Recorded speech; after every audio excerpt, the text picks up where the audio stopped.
Hello, thank you for listening to the Moist Boys Reviews. This is Josh. I just wanted to take a moment to tell you about the Anchor.fm app. If you haven't heard about Anchor, it's the easiest way to make a podcast. Let me explain. It's free. There's creation tools that allow you to record and edit your podcast right from your phone or computer. Anchor will distribute your podcast for you so you can be heard on Spotify, Apple Podcast, and many more. You can make money from your podcast with no minimum listenership. It's everything you need to make a podcast in one place. Download the free Anchor app or go to anchor.fm to get started.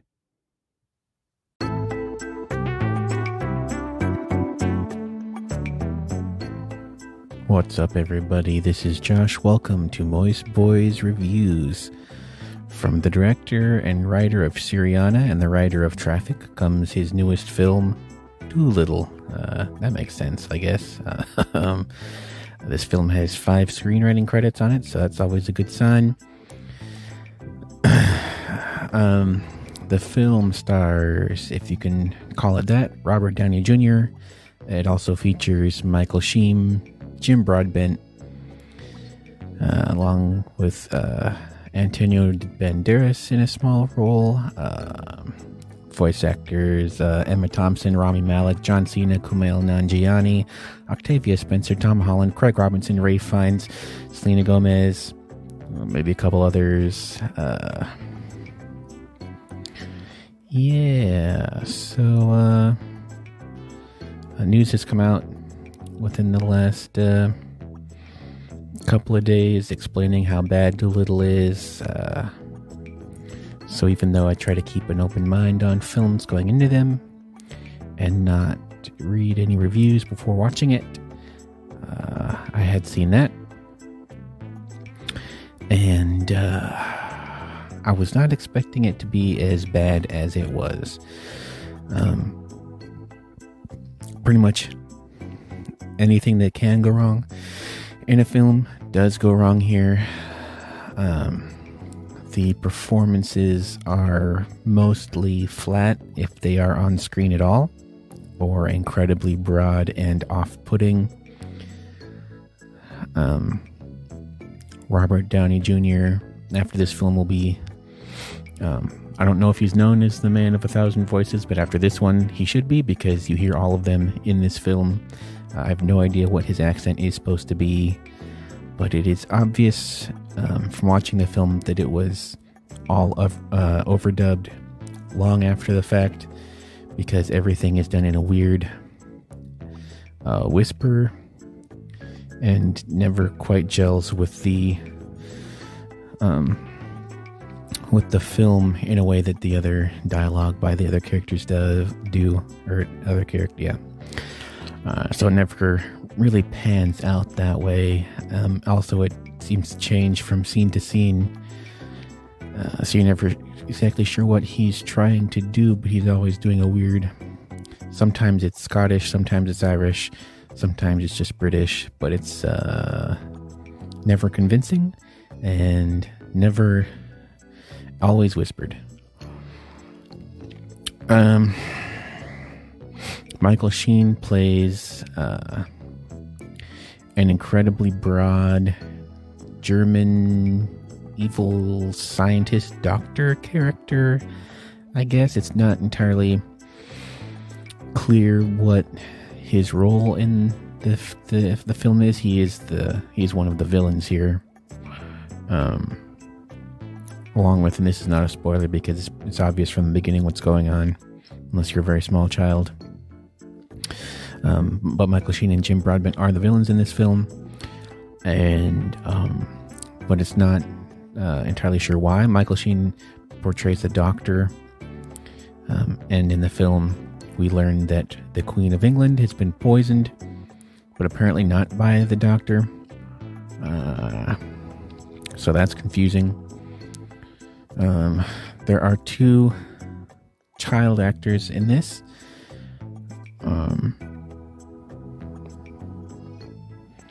One of them is Stubbins, who exists on screen and is able to take up space and deliver lines, which outside of that, not much going on there, not much of a character. In the trailer, There is a lot of focus on a young girl character who, oh, here we go, Lady Rose.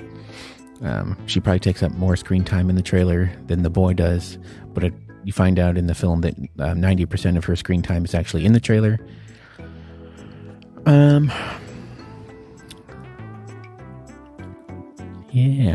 Marion Cotillard, Jason Mantzoukas round out the screen voice cast. It's folks, this film is unpleasant from beginning to end, so it's hard to talk about it.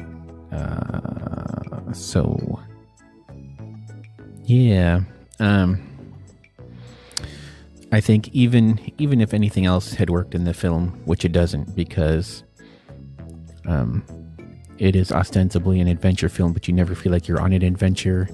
Everything is incredibly static at all times, with characters just suddenly appearing where they're headed to from a location that they are at. Specifically, when they first set out on their adventure on their ship, there are about 2 scenes on the ship that take place with them going in a direction, but mostly it's just the characters wandering around making bad jokes. You never get a sense that anything is going anywhere, and then suddenly they're at a new location. Emma Thompson does a lot of voiceover work that kind of tells you what's happening on screen and or filling in the gaps that the film just didn't feel like doing. So yeah, the editing is incredibly bad in this film too. The most egregious example I can think of is that at one point one of the characters has to climb up onto like a rope bridge that's been built inside of a bedroom. But somehow when he gets halfway across the bridge, it turns out that there is a lion that's been sleeping behind him the whole time and then where he was going. And then he ends up just jumping through the air a couple of times, swinging down to the floor. But the way it was filmed and edited, you have no idea what's happening. And that's kind of every action scene in this, quote-unquote action scene in this film, of which there are very, very few. Most of this is just characters standing on green screens delivering either flat pablum dialogue and or just the most hacked jokes you could ever hope to see in a film. Craig Robinson plays a squirrel that you may have seen from the trailer, but his dialogue in the trailer is not the dialogue he has in those scenes, which is fine. You can do that with his character though, because he never interacts with anybody else, which is weird to have like his entire bit. And judging by what I've read about this film, it's very possible that he was added in after everyone else had already done their work, because Universal Studios had gone back in and added a whole bunch of stuff, just random garbage into the film to try to make it better, which I don't think they succeeded in, which might account for some of the bad editing, where they were trying to just edit everything down to get it under 2 hours, but still kind of crap it out into theaters on time. But yeah, Craig Robinson's character is a squirrel named Kevin, who just recites real hack dialogue throughout the film and doesn't really interact with anybody. So it's incredibly bizarre that he is in there. Before he is voiced by Craig Robinson, that's kind of the inciting incident where the main child character, Stubbins, accidentally shoots the squirrel and has to take him to Dr. Dolittle. And that's kind of the inciting incident. But after that, he's just kind of a hanger-on that spouts just family-friendly jokes throughout the film. If you've ever watched the trailer for any family films in the last 10 years, you have seen all of the jokes that he spouts off in this film. So So it's pretty unfortunate there. The really truly bizarre part, though, is that the more interesting film or more interesting story that this film has to tell is actually in a cartoon at the beginning of the movie, where you find out that in the prequel that Dr. Dolittle can talk to animals, and he went on a bunch of fun adventures, and there was a bunch of fun stuff. But we just get to see this big sad sack Dr. Dolittle, and then they go on a boring adventure where nothing much happens, and then the film ends. If you ever want to see a 15-minute scene where a man gives a dragon a colonoscopy, this is a good film to watch, I guess. If you want to see Robert Downey Jr. get elbow deep inside of a dragon and pull out this random detritus, this would be the film to watch, but I would not suggest that. Oddly enough, this film's score was done by Danny Elfman. A complete waste of time. Because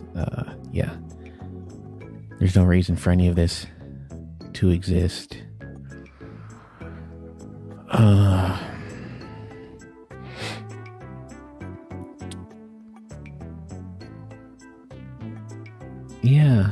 I would have to say that I cannot recommend any part of this film. It's mostly boring. Just the most hack comedy you could ever imagine. Like I said before, an extended colonoscopy sequence involving a dragon.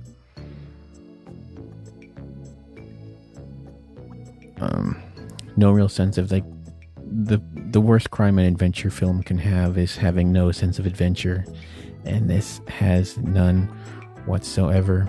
I assume that the Universal Studios went in and just absolutely butchered this film apart for whatever reason, hoping they could make back their money on maybe tricking people into seeing it.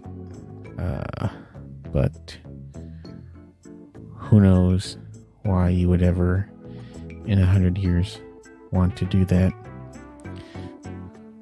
I'm gonna have to give Dolittle 3.5 Clooney's.